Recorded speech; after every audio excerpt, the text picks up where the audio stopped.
Thank you for clicking on the video, and here on our Mimic, we are going to box Crypt Hunters. This is part of the Warhammer Age of Sigmar board game series. These are the small bookshelf games that Game Workshop's put out. I think they do like 3 every year, and this is one that came out in 2020. It's always been on my radar. I was always a little hesitant to pick it up because when you have the game cards, they actually have pictures of extremely well painted minis, and I always was a little hesitant to play the game because I know if I painted it with the same color scheme, I probably can't do as great a job as what's depicted on those cards. Regardless, part of the reason why I always had this on my radar is it is a spiritual successor to this game, Warhammer 40k Lost Patrol, which is a tile placement game, and basically have a squad of scouts that are surrounded by geniuses, and you gotta outwit them and outlast them. So this is something very similar, but done with a different set of modernized game rules that make the gameplay a little bit more streamlined. And I thought it'd just be cool to pick up, and it's still readily available right now on the cheap. So let's take a look at this box art. You can see some Stormcast Eternals here, along with some Chain Rasp. These are ghostly type undead creatures trying to swarm and defeat our heroes here. This is rated for ages 12 plus. Takes approximately half an hour, and it's a 2-player game. One side plays the heroes, the other player plays the undead. Now, I've played this game before. It's quite fun. I think kids younger than 12 can definitely play this game, and some games can last shorter than half an hour, but it's all dependent on your strategy. So let's take a look at the side panels, which just basically has a blow up of the cover. And on the back of the box here, you can see how this is very similar to Lost Patrol. Instead of being lost in a jungle, you're gonna be lost in the 10,000 tombs. There you go, 10,000 tombs deep beneath the city. And they are ever changing. So if you go off one way, lose line of sight, you actually have to take away some tiles, and you can actually get your team separated. If they do, they will be lost in the tombs forever. But that's also another way where you could sort of remove a lot of these ghosts by having them out of sight and out of mind. You can see some of the player cards here. They do have the painted minis on it. And after doing some research about this and other similar games, I noticed that a lot of people paint them with different color schemes. And I thought maybe that's a better way to go, because if I paint them with the exact same color scheme, I might hold myself to such high standard I will be disappointed. So you can see these are painted this way, but if you paint them in a different color scheme, it may not be so bad. So this comes with 4 Stormcast Eternal miniatures, 10 Chain Rasp miniatures, and various tiles and tokens. All right, so it should be a very simple game for you guys to follow. It's rated a 2 out of 5 here, and I do not think it's that complicated. In fact, Lost Patrol is more complicated. I would rate that maybe a 3 even, but this probably is maybe even 1.5. All right, so the only thing left to do is get this box open. And if you love Warhammer, fantasy board games, Dungeons and Dragons, comics, and other nerdy stuff, hopefully consider hitting that like and subscribe if you like what you see. We will get these miniatures out of the box, check out all the cool components. I will get them all painted, and we will have a gameplay session with my daughter and show you how to play towards the end of this video. So thanks for listening to that, and let's get this lid off. Nothing printed underneath. Of course, we're gonna have a whole bunch of cardboard sprues holding the game tiles and various tokens. You can see some of the artwork here. So this would be the special room where you get a wrench. You need to obtain this wrench to get to the last tile. This is a room with spikes. Here is a room where the undead can spawn from. And here is a room where you will actually lose a movement point because it's a little bit chaotic there. All right, we'll show you all the other tiles in a bit. When we get to our gameplay and how to place portion. Looks like we got some loose cards in this bag. And of course, our miniatures there. Let's get this bag open though first.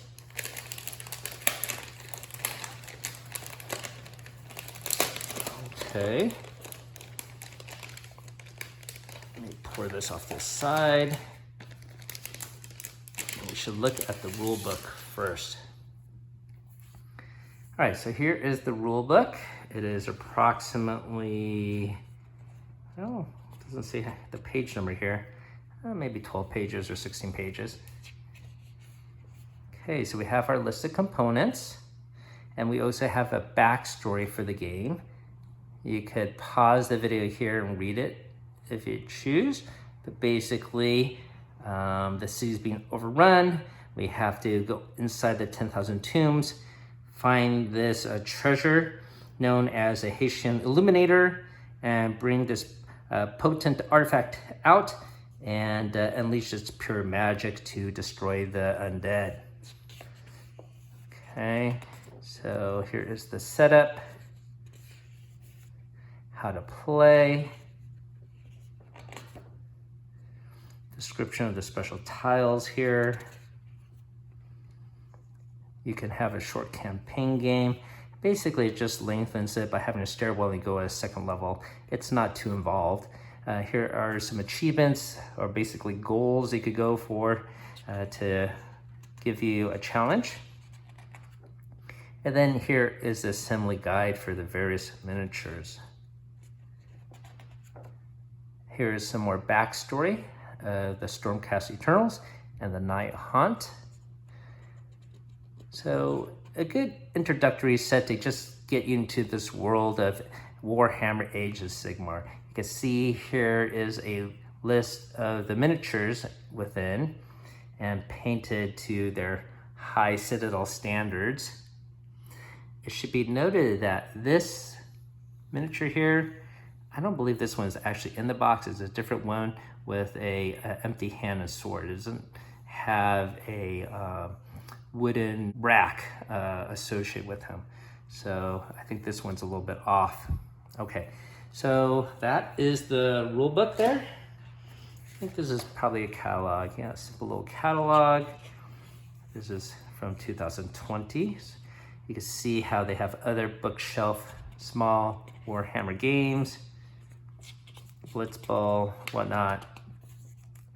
Now these are the larger, more elaborate sets.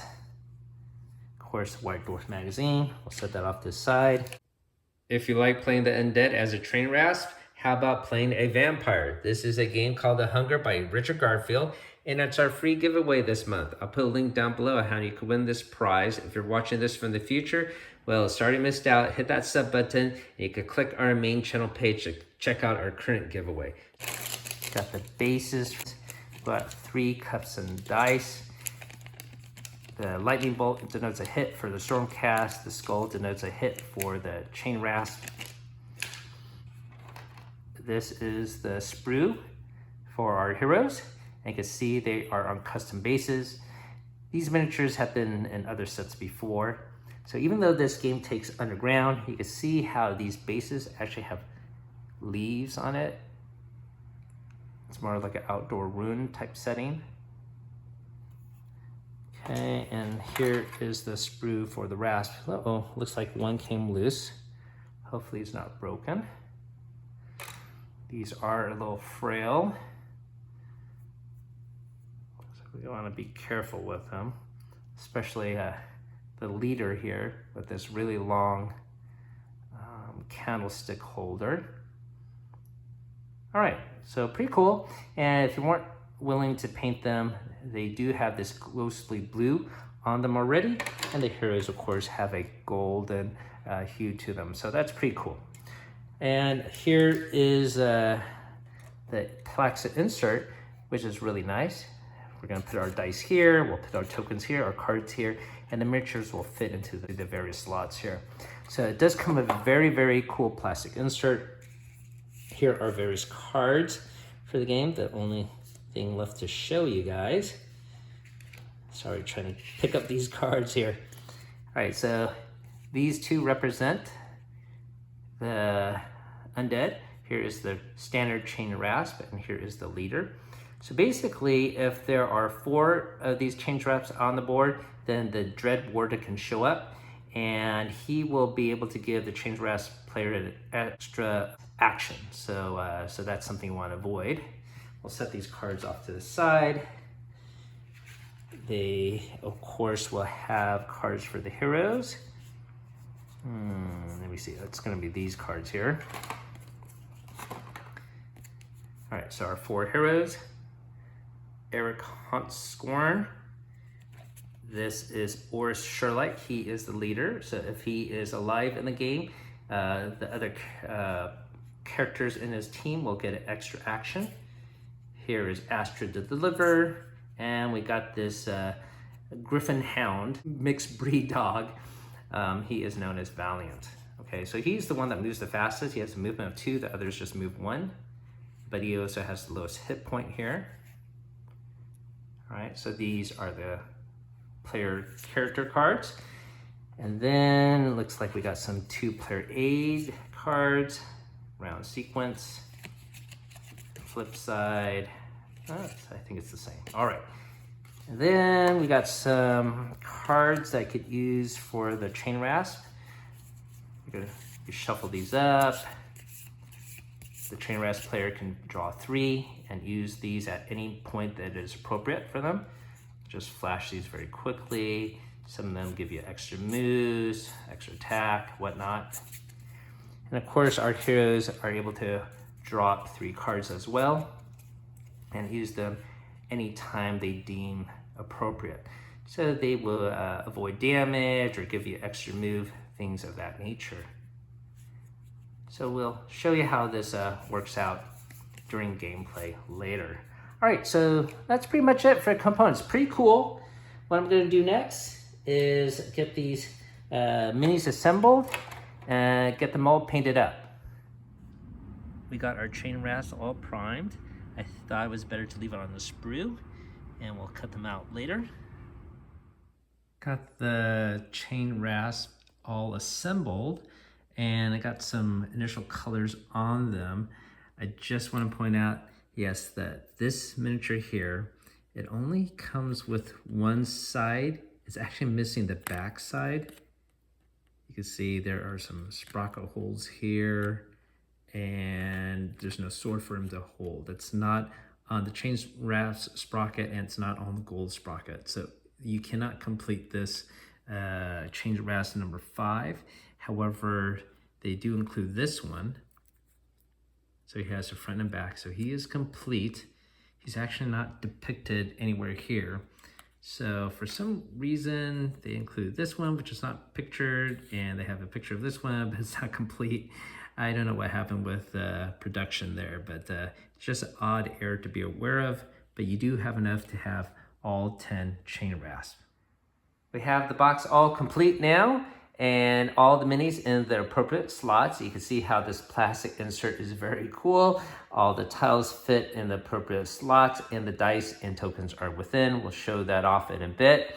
But let's take a closer look at these minis. This is the Dread Warden and his various minions of chain rasp, and our heroes down here at the bottom, matching the depictions on the side panels. So I have to admit, this color scheme was not my original idea. There was a set online for sale, and I mimicked that color scheme. Now, the person that did that original set, who wants to remain anonymous, I thought this was really cool how it took 2 basic colors and made them look very ghostly. The ones that are painted the Citadel way, they look so realistic, But these are meant to be ghosts, and they pass through walls. That's actually one of the game mechanics. And some of the tombstones, they look solid, and the weapons look solid the way they painted it. And I just don't like that idea because how would that pass through a wall? You can sort of see that here in the way that they painted it their way. Regardless, that set that was for sale.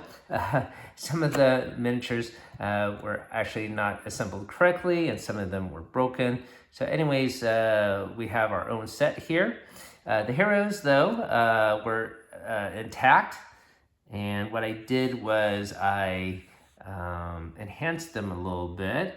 I put some more additional colors, say like red here on the helmet, as well as on the helmet for the griffin here. Painted in some of the leaves, add some redness to the ruby. That is part of that weapon that they all carry.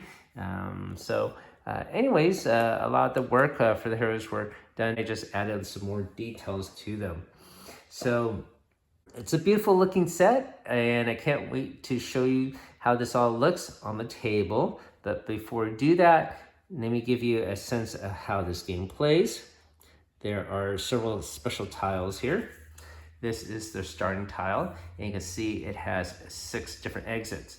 And when you start the game, you're going to put all your heroes in the middle, and then the chain rasp player is going to lay out the tiles, completing the line of sight for the Stormcast player. So you just keep on building the dungeon until there is no line of sight, basically a dead end.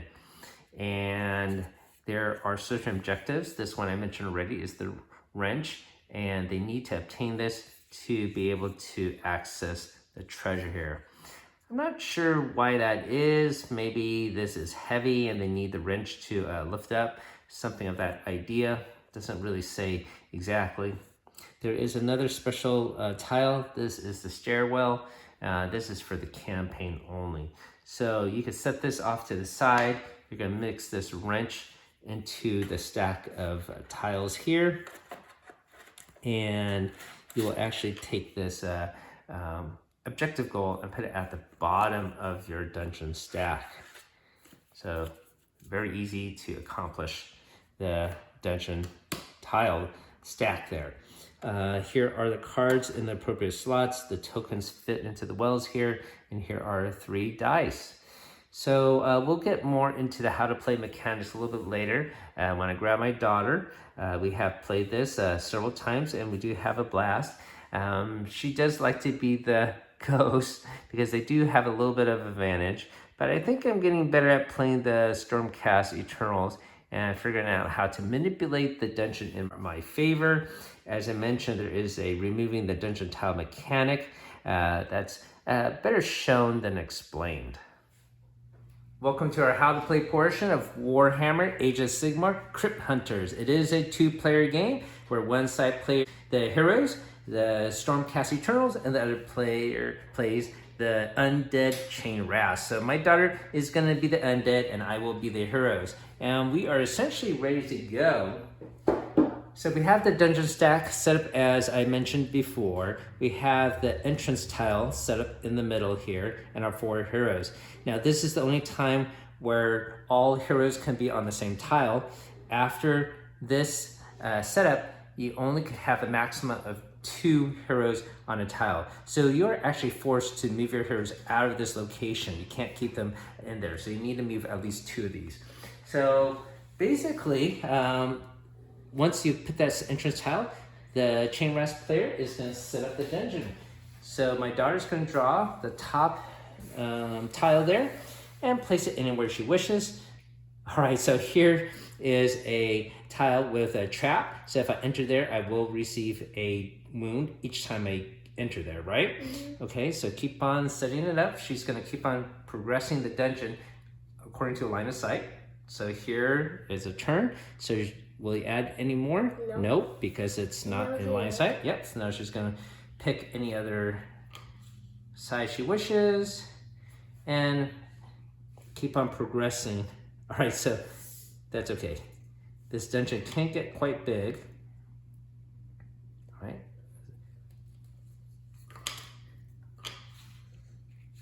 So she's going in a counterclockwise circle. You don't have to do that. She could put it in any order she wishes. Now, the rule is you have to keep on making the dungeon as further deeper if possible. Do not create a dead end unless that's the only option. So good job, Emma. So basically we have line of sights everywhere, right? Mm-hmm. Okay, so we're gonna follow the rule sequence, right? We added tiles. Now it's my turn to go. And I must move. So let's see, where should I go? Here is a special location where the undead will spawn. I probably don't want to go this way because of a trap. And if I could somehow get tiles to remove and others to form, then I will progress down the dungeon further. So probably the best way to go is probably this way, I think. So I can have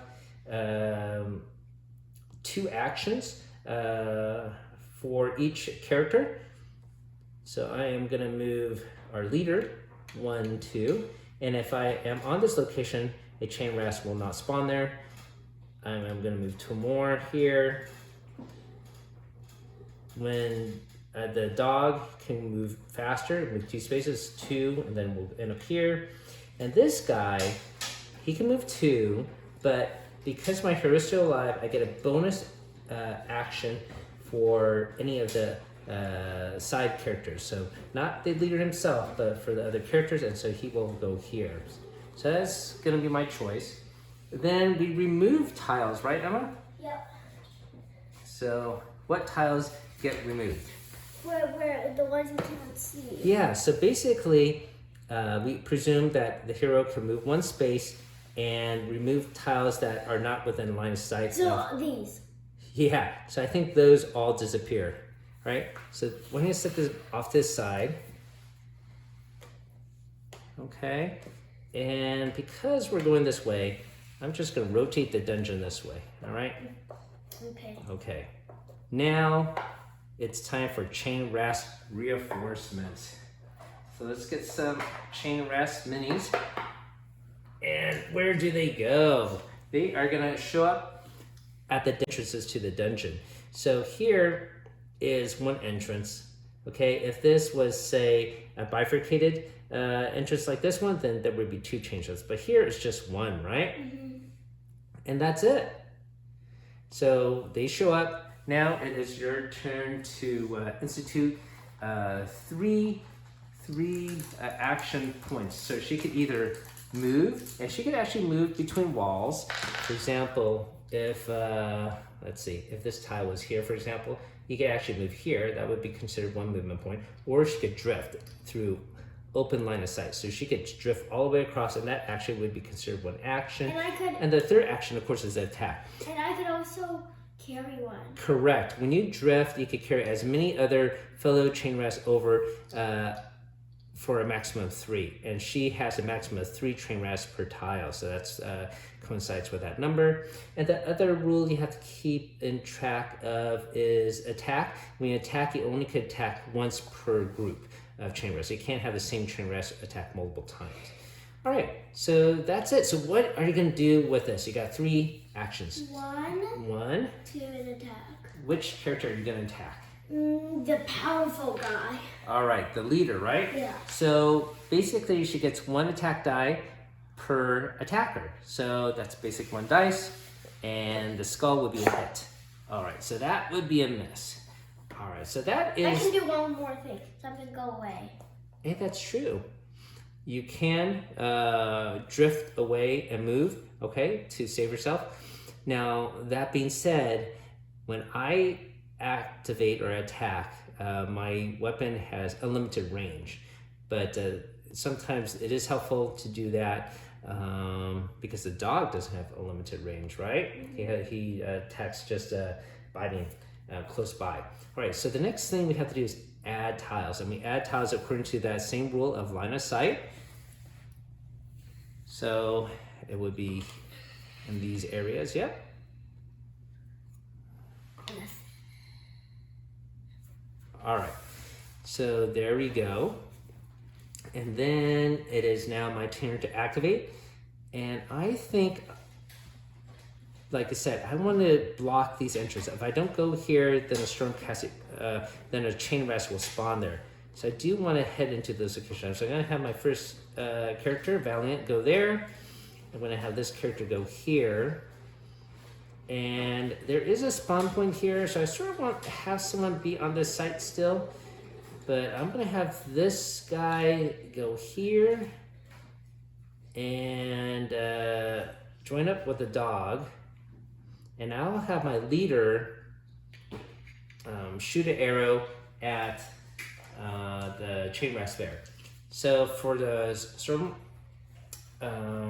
Stormcast Eternal, we follow the stats on the card here. So the leader has an attack value of 2, and that's easy. That means just 2 dice, right? And so if I get that lightning bolt symbol, that denotes a hit. Oh, so I do hit. If there were 2 chain rest here, I would knock out 2. So once again, your attack for the humanoid heroes can shoot a limited range with their special crossbow weapons and knock out up to 3. But here I knock out this remaining as chain rest eternal, and that's it. So that was my first action, and then I'm gonna pass on my other action. I'm just gonna stay here to block the spawn point. All right, so now it's time to have chain rest reinforcements, right, Emma? Yeah. And I guess what? He's gonna spawn again here, right? All right, what do you plan to do? Got 3 actions. 1, an attack. All right, here we go. All right, that's a miss, and you got a 3rd action. Gonna go further away again. Okay, all right. And then now it's time to add tiles. Is that the wrench room? No, that's not a wrench room. All right, so I'm gonna move the dungeon over, okay? All right. Okay, so here we are, and I don't want to go here to split up the team because if tiles disappear, I might actually split up the team and lose some of my heroes. So I am going to activate, and it might be helpful now to just lose line of sight of this area. So I'm going to have these guys go here. This one's going to go 1, 2, and this will go 1, 2. And I think that's going to be it. All right. So they activate. Now remove tiles. So these will be out of sight if I move here. Oh, I'm sorry. This one will remain in sight, but these will be out of sight. All right. If I go here, we still can see all the way down this line. Now it is time for chain rest reinforcements. And I think more show up, right? Yep.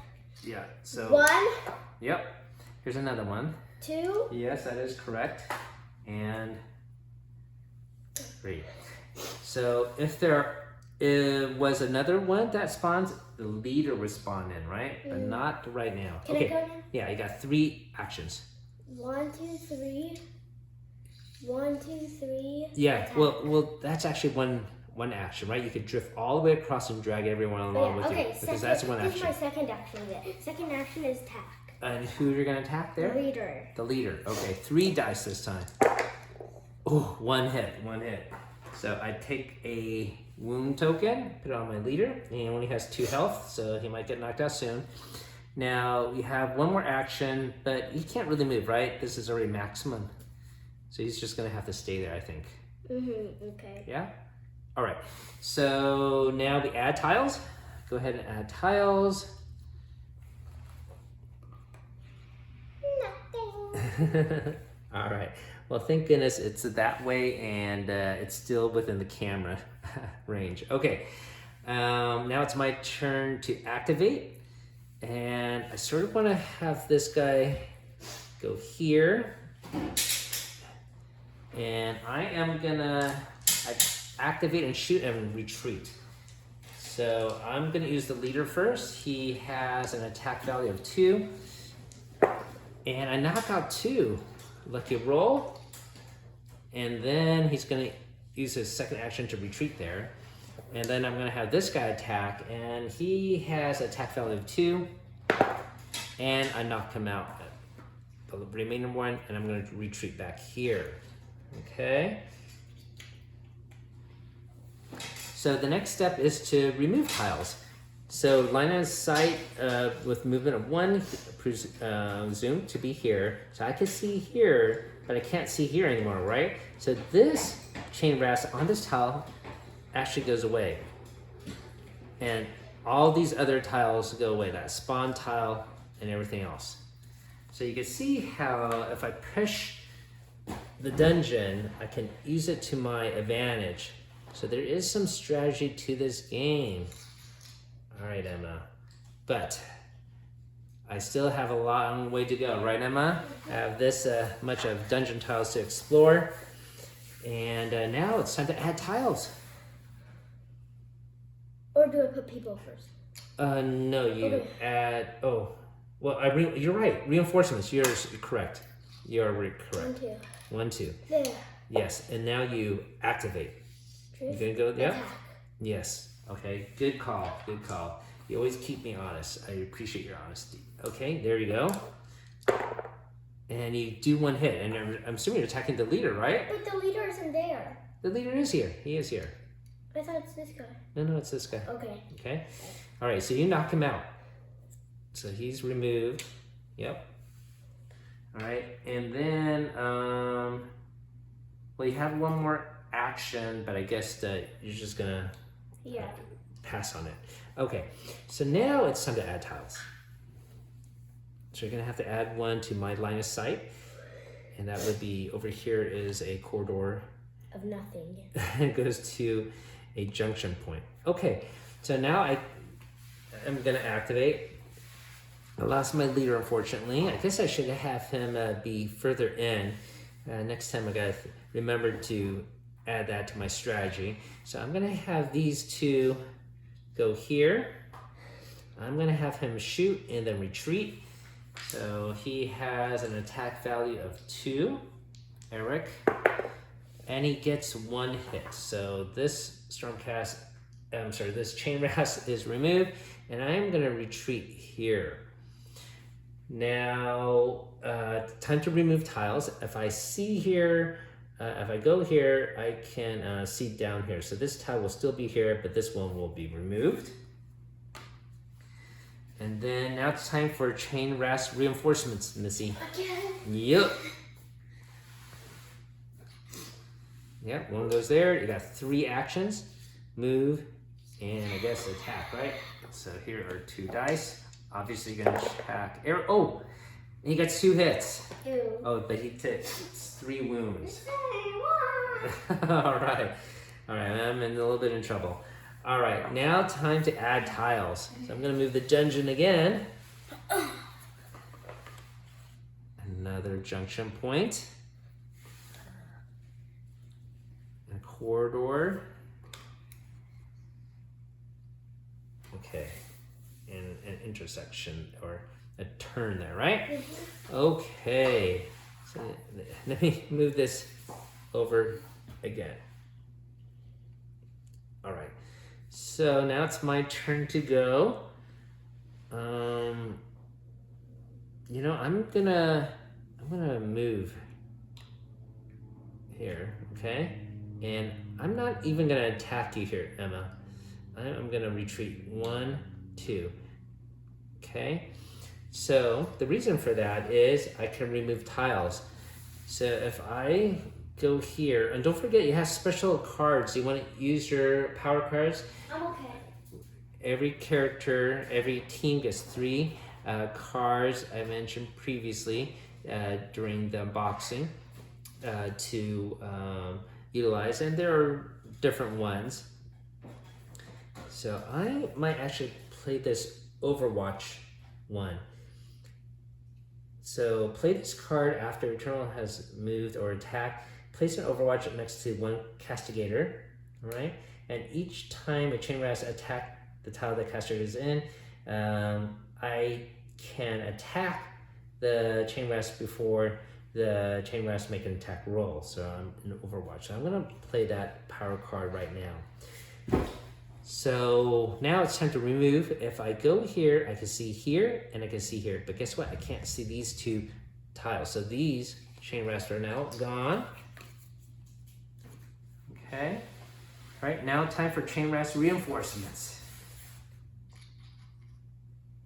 Yeah, one goes there and two go there because there are two entrances. That is correct. Now you got 3 points and I'm in Overwatch. But don't forget, you got power cards here, right? You can move one, you can roll an extra attack dice, and here, yeah, another attack dice.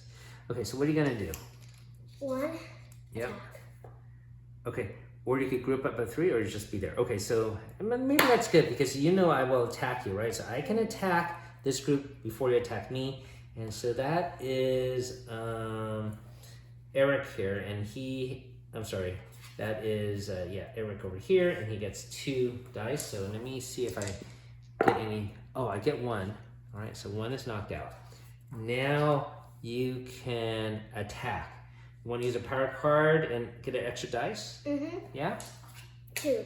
All right, so here's 2 dice. I think you might knock Eric out. Oh, you do. So Eric is now defeated. Okay, this goes away. We'll take away that. His power card's gone. All right, so, you have one more action. I'm just gonna stay there. You're gonna stay there? Okay. Next, we add tiles. Yep. Oh, only one there. All right. So I'm gonna have the dog go here. I'm gonna have this Storm cast Astrid shoot and then move, okay? So she gets 3 attack dice. And I do knock out this one, and I'm gonna move here. All right. Okay, now it's time to remove tiles. These are removed. Yeah, I can see here down here, but these are now gone. That is correct. And now time for chain rasp reinforcements. Okay, 2 show up there. Drift attack. Yes. All right. Who are you gonna attack, by the way? I'll just attack this guy. Okay. She has 2 health. He or he? She. Okay, you missed. Thank goodness. Oh my gosh. All right, add tiles. So let's make the dungeon bigger. Oh, so that is the wrench room. That is the wrench I need, and here's the wrench token. Oh no, and the other way to go is a trap. Oh, this is bad. All right. Okay, so it's my turn to go. So, I am gonna have the dog, Valiant, go here, and we'll get the token, and go back here. But I also have this special card, Consecrated Ground. Pick one special tile that's visible to Consecrator and place the Consecrator marker on it. Remove it at the end of turn. While this is on that tile, it won't have any special effect. So this is gonna negate that. In fact, I probably should have this guy go first, go there, and with my 2 actions, go all the way across. The dog will pick up, go here, pick up that tile, that wrench. It can move 2 and be here, okay? All right. Okay, so I think that is it. And now we remove tiles, right? Yeah. So if I could see, so these are all here, but I think these are gone now. These are gone. Mm-hmm. And I guess this is still visible. All right. Okay, chain rasp reinforcements. Yeah, another one shows up there. Attack. Go here, you're gonna attack the dog, right? Okay, this might be bad for Valiant. 1 hit, and he's knocked out. I still have the token though, right? The team still has it. So Valiant is put here. What's it? That's the negating the damage there. So anyways, it's the end of my turn. So that is now gone. And you actually have another action, right? So you could get closer to me if you want, or you can't attack as you're already attacked. All right, now add tiles. Oh no, it's just 1. Your turn. Yes. So I am going to shoot, then go here. All right. So I do have what? I accidentally did it. It's okay. So I got 3 attack dice. Oh, only hit 1. All right, and I'm going to retreat back here. This card won't help me out anymore. This is for Valiant. Okay, so I'm just going to take this card away. Remove tiles. All right. So these tiles are not gone. I'll take that. Thank you. And now reinforcements. Yep. I need 1 more. Okay. 1 more chain rasp. Oh wait, 1 second. Yes. Okay. I'm gonna go 1, 2, 3. Oh no, this could be bad. I only have 2 hit points. Oh no, 1 hit. All right, so I got 1 health left. Okay, add tiles. Oh no, that is the one that slows you down. That I lose a movement point to go through there. Oh, that's a spawn. It's the last one. Okay, 1 tile left. We know here's the goal. All right, so and that's bad. I sort of want to make that disappear. If I go here, this will be in line of sight. If I go here, I can make it out of a line of sight. Unfortunately, if I go here, I'm going to be stuck, right? Yep. Okay, so I wish I had 3 movement points. Otherwise, I could go here and then here across. But if I go here, I'm going to lose the movement, just getting stuck there. So I might as well shoot first, okay? Okay. I might as well shoot, then get stuck here. Or, oh, this is a tough decision, Missy. I want the treasure to, okay, you know what? I'm just gonna run for it. I'm gonna go here, and go here, okay? All right. Can I do this? Can I drift here? Well, first of all, we remove tiles. Okay. And that might work in my favor. I go here, I can see here, but I can't see here. Okay, right? So that was a good move because now this is all gone. And this too? Yeah. Okay. All right. But this She outwitted you. All right. Now, reinforcements to show up. Oh no. Okay. Well, I still have 3 to face. Well, it's better than 6. Uh-oh. Here we go. I need 2. Oh! Oh, man. All right. Good job. You defeated me. Good job. Do you want to see what it looks like? Yes. So if that didn't happen and you missed, right, this would have shown up here. And then I would have to end up here and complete a round. I can't just move in here and the game would end. I have to actually survive this entire round. So that would be another attack. I don't think she would have survived. I think... He? It's Astrid. It's just she, I think. Oops. Yep. So I think I would have been knocked out. All right. So that was really tense. Okay. It's usually in the favor of the chain rasp to win. And you can sort of see why. They just spawn and spawn and spawn and overwhelm you. But it is cool to figure out how to use the dungeon in your favor. I enjoy that part.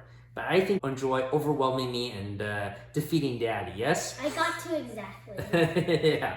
All right. So that has been our gameplay of Warhammer Age of Sigmar Crypt Hunters. I hope you found this gameplay to be interesting. It is widely available now, so if you want to pick up a copy, it's not too expensive, from $25 to $35. So definitely one of the better bookshelf cheap, inexpensive Warhammer games out there. Thanks for watching, everyone. As always, keep on adventuring out there.